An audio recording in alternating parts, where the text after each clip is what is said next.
السلام علیکم ورحمۃ اللہ وبرکاتہ۔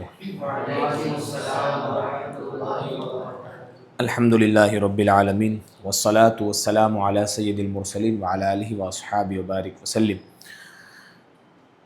پہلا سبق ہم نے دیکھا کہ جس کے اندر وقف کتنی طریقے سے ہوتے ہیں، پھر اس کے بعد محل وقف، کیفیت وقف، ان کی قسمیں، اور ان تمام کے اوپر یہ پوری کتاب ہے پہلے سبق کے اوپر۔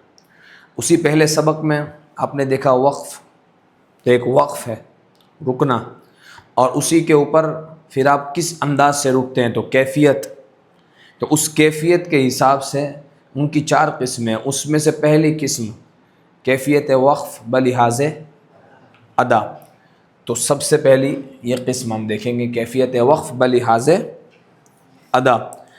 تو کہتے کسے؟ حرف موقوف علیہ کی ادائیگی کے اعتبار سے وقف کرنے کا طریقہ، یعنی کہ ادا جیسا لکھا ہے ویسا وقف نہیں ہوگا، بلکہ ادائیگی کچھ الگ ہوگی۔ کیفیت وقف بلحاظ ادا، تو حرف موقوف علیہ کی ادائیگی کے اعتبار سے وقف کرنے کا طریقہ، اس کو کہتے ہیں کیفیت وقف بلحاظ ادا۔ اور حرف موقوف علیہ سب سے پہلی، اس کی 4 قسمیں، کتنی؟ 4۔ کون کون سی؟ پہلا وقف بالاسکان، وقف بالروم، اور وقف پہلا حرف موقوف علیہ۔ حرف موقوف علیہ یعنی جس حرف پر وقف کیا جا رہا ہے، کلمہ کا وہ آخری حرف، کلمہ کے آخری حرف پہ وقف ہوگا، اور جہاں وقف کر رہے ہیں آپ اس کو کیا کہیں گے؟ موقوف علیہ، وقف کرنے کی جگہ۔ تو کلمہ کے آخری حرف، حرف موقوف علیہ متحرک کو ساکن کر کے پڑھنا، متحرک کو یعنی کہ وہ حرف جس کے اوپر حرکت ہو اس کو ساکن کرنا، تو اس کو کہیں گے وقف بالاسکان۔ کیا کہیں گے؟ وقف بالاسکان۔ جیسے آپ دیکھیں گے عالمین، وقف کریں گے تو یہ نون کے اوپر جو زبر ہے وہ کیا ہو جائے گا؟ سکون عارض آ جائے گا، تو وقف ہو جائے گا۔ تو وقف کریں گے تو وقف بالاسکان، حرکت کو ساکن کر دینا۔ اور پھر دوسرا حرف موقوف علیہ مضموم کو ساکن کرتے ہوئے ضمہ کا ہونٹوں سے اشارہ کرنا، کہیں گے اس کو کیا؟ وقف بالاشمام۔ کیا کہیں گے؟ وقف بالاشمام۔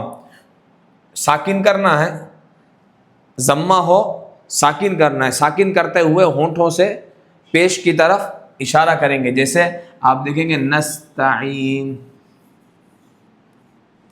نو، نستعین، نو، وقف کریں گے تو نون کو ساکن کریں گے، تو آپ وقف بالاسکان بھی کر سکتے ہیں یہاں نستعین، لیکن اگر اشمام کرنا ہے تو آپ کیا کریں گے؟ نستعین، یہ پیش کی طرف اشارہ کرنا۔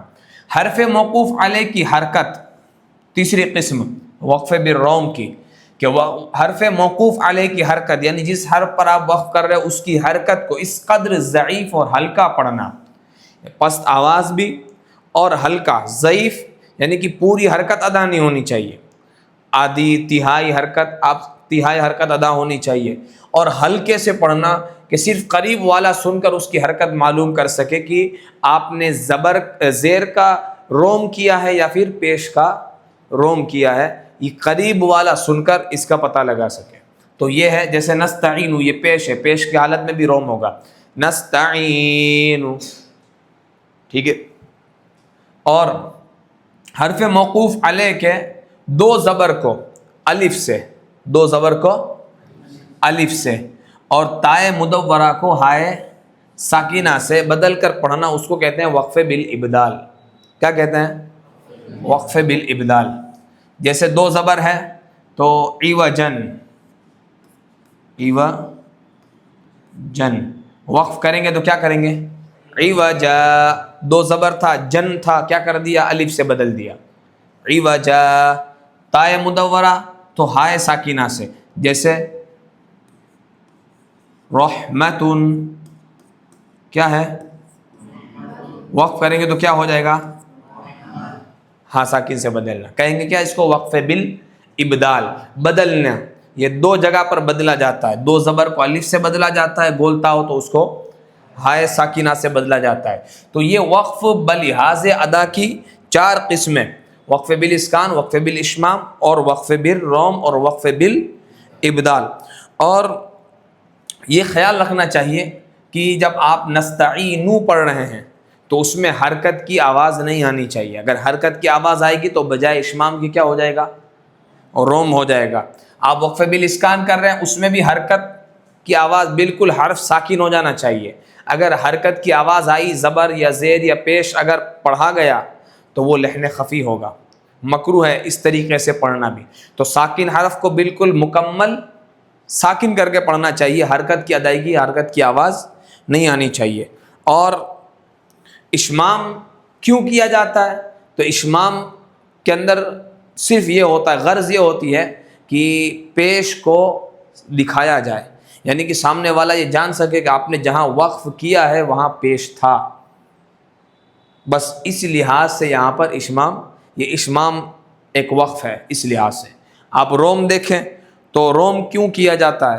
تو روم اس لیے کیا جاتا ہے کہ پڑھنے میں آسانی ہو۔ کئی ایسی جگہ ہیں کہ جہاں پر روم زیادہ بہتر ہے، روم کرنا زیادہ بہتر ہے۔ جب پہلا حرف موقوف علیہ سے پہلے بھی ساکن حرف ہو، اور حرف موقوف علیہ آپ وقف کریں گے تو کیا کریں گے؟ ساکن کریں گے، تو بعض اوقات ایسی جگہوں پر پڑھنا مشکل ہو جاتا ہے، تو ان جگہوں پر آپ کو روم کریں گے تو آسانی ہو جائے گی۔ اور ایک جگہ پر جو کہ روم واجب ہے، جیسے لا تأمنا، تو وہاں پر اگر آپ اظہار کرنے کی صورت میں آپ کے اندر اس کے اندر روم واجب ہے اس جگہ پر، اور اگر آپ ادغام کریں گے تو اس جگہ پر اشمام واجب ہے۔ تو یہ ایک جگہ ایسی بھی ہے۔ اور یہ جو چیزیں ہیں جیسے وقف بالاشمام ہے اور وقف بالروم ہے، تو یہ جو دو چیزیں ہیں یہ اصلی حرکت میں ہوتی ہیں۔ کس میں ہوتی ہیں؟ اصلی حرکت میں۔ حرکت اصلی اس کو کہتے ہیں کہ کلمہ بنا تو اس وقت پہلے سے حرکت موجود ہے، اس کی اصلی حرکت۔ جیسے آپ دیکھیں، یہ اصلی حرکت کی مثال دوں آپ کو، الحمد، تو اس میں دال کے اوپر جو پیش ہے وہ الحمد کا اصلی پیش ہے، حرکت اصلی ہے۔ اور حرکت عارضی جو ہوتی ہے وہ اجتماع ساکنین کی وجہ سے آتی ہے۔ جیسے آپ نے دیکھا انیر تب تم، انیر تب تم ہے نا، تو یہ انیر تب تم اصل میں یہ انیر نہیں تھا، اصل میں یہ نون ساکن تھا، دو ساکن جمع ہوئے اس لیے نون کو زیر دے دیا گیا اور ہو گیا انیر تب تم۔ تو یہ حرکت عارضی ہے، حالانکہ قرآن پاک میں لکھی ہوئی ہے حرکت، لیکن وہ حرکت اصلی نہیں بلکہ عارضی ہے۔ اور یہ بھی لکھی ہوئی ہے لیکن یہ اصل لفظ میں موجود ہے، اور یہ اصل لفظ میں حرکت موجود نہیں ہے، بلکہ اجتماع ساکنین کی وجہ سے پہلے حرف کو حرکت دی جاتی ہے۔ زیادہ تر کسرہ دیا جاتا ہے اور بعض اوقات زبر بھی دیا جاتا ہے اور پیش بھی دیا جاتا ہے۔ تو یہ حرکت، تو یہ ان حرکت کے اوپر اگر آپ وقف کریں گے یہاں پر ان پہ، تو ان پہ پھر روم نہیں ہوگا، وقف بالاسکان ہوگا، کیونکہ حرکت اصلی نہیں ہے۔ روم اور اشمام کہاں ہوتے ہیں؟ حرکت اصلی پر ہوتے ہیں۔ کس پر ہوتے ہیں؟ اصلی حرکت ہونی چاہیے۔ وقف بالاسکان زبر زیر پیش تینوں پر ہوتا ہے، وقف بالاسکان زبر زیر پیش تینوں پر ہوتا ہے۔ اور حرف موقوف علیہ مضموم کو ساکن جب آپ کریں گے تو یہ مضموم ہی کے اندر ہوگا وقف بالاشمام۔ وقف بالاشمام زیر اور زبر کے اندر نہیں ہوگا۔ کیوں؟ ہونٹ سے پیش کی طرف اشارہ کرنا ہے، پیش کو دکھانا ہے، تو اب زبر ہوگا تو وہاں پیش تو ہوگا نہیں، منہ آپ کا سیدھا رہے گا، زیر ہے تو نیچے دبا ہوا رہے گا۔ تو وقف بالاشمام میں کیا ہوتا ہے؟ منہ گنچے کی طرح گول ہو کر گول ہو جاتا ہے، تو زبر کی ادائیگی میں حرف یہ گول نہیں ہوگا۔ تو یہاں پر صرف یہ اشمام پیش کی حالت میں ہوتا ہے۔ اور یہ جو اشمام اور روم جو ہوتے ہیں وہ اصلی حرکتوں کے اندر ہوتے ہیں۔ جیسے بتایا کہ سکون اصلی اگر ہے تو وقف بالاشمام نہیں ہوگا۔ دیکھیں آپ یہاں پر ان تینوں کے بارے میں بتایا، حرف موقوف علیہ مضموم مکسور میں ہوتا ہے وقف بالروم، وقف بالاشمام صرف ضمہ میں ہوتا ہے، پھر وقف بالابدال زبر والی تنوین اور تائے مدورہ میں ہوتا ہے۔ اور کہتے ہیں تنبیہ کے اندر کہ سکون اصلی پہلا، اس کے اندر وقف بالاشمام یا وقف بالروم نہیں ہوگا۔ کیوں؟ کیونکہ سکون اصلی ہے، سکون ہے تو اب حرکت تو ہے نہیں، حرکت ہوگی تو اشمام ہوگا ورنہ نہیں ہوگا۔ جیسے فلا تنہر، آپ دیکھیے مثال، یہ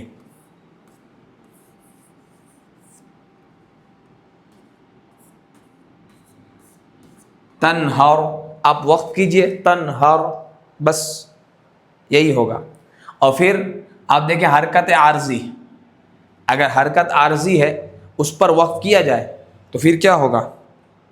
وقف بالاشمام نہیں ہوگا اور وقف بالروم بھی نہیں ہوگا۔ جیسے کہ مثال دی میں نے ان ارتبتم کی، یہ نون کے نیچے جو زیر ہے تو یہ کس لیے زیر ہے؟ یہ دو ساکن جمع ہوئے اس وجہ سے وہ زیر ہے۔ اب اگر یہاں پر آپ وقف کر دیتے یہاں پر بیچ میں ان پہ تو وہ نون ساکن ہو جائے گا، بلکہ انہی کر کے آپ وقف نہیں کر سکتے، نون کی حرکت کو نہیں پڑھ سکتے، کیونکہ نون کی حرکت عارضی ہے۔ اور روم اور اشمام کس میں ہوتے ہیں؟ حرکت اصلی میں۔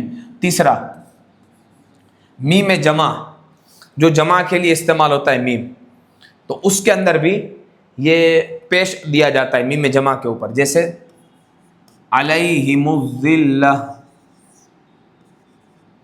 یہ میم کے اوپر پیش دیا اور پھر اس کے بعد یہ علیہم الذلہ، یہ تو ذال پر تشدید تھی اور میم بھی ساکن تھا علیہم، لیکن جب دو ساکن جمع ہوئے تو پھر پہلے کو حرکت دی جاتی ہے۔ تو میم جمع کا یہ قانون ہے کہ میم جمع کے اوپر کیا دیا جاتا ہے؟ پیش دیا جاتا ہے۔ تو یہ میم کے اوپر پیش دیا جائے گا، میم جمع ہے اس وجہ سے اس کے اوپر پیش دیا جائے گا۔ اب کیا ہوگا؟ علیہم الذلہ۔